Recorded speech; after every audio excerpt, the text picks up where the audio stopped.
پاکستان کے وزیر خارجہ بلاول بھٹو زرداری کا کہنا ہے کہ بھارتیوں نے جو کرنا ہے کر لیں، میں اپنے الفاظ پر قائم ہوں۔ انہوں نے کہا، میری بات تاریخی حقائق کے مطابق ہے۔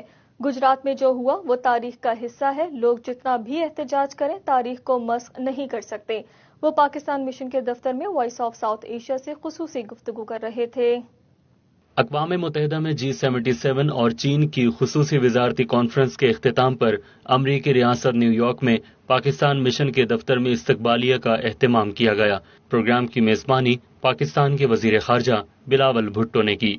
استقبالیہ میں مختلف ممالک کے ڈپلومیٹس بھی شریک تھے۔ 2 روز قبل اقوام متحدہ میں بھارتی وزیر خارجہ جے شنکر نے پاکستان پر دہشت گردی کا سلسلہ جاری رکھنے اور اسامہ بن لادن کو پناہ دینے کا الزام عائد کیا تھا۔ بلاول بھٹو نے بھارتی وزیر خارجہ جے شنکر کے الزامات پر رد عمل دیتے ہوئے کہا کہ جے شنکر کو یاد دلانا چاہتا ہوں کہ اسامہ بن لادن مر چکا ہے، لیکن گجرات کا کسائی زندہ ہے اور وہ بھارت کا وزیر اعظم ہے۔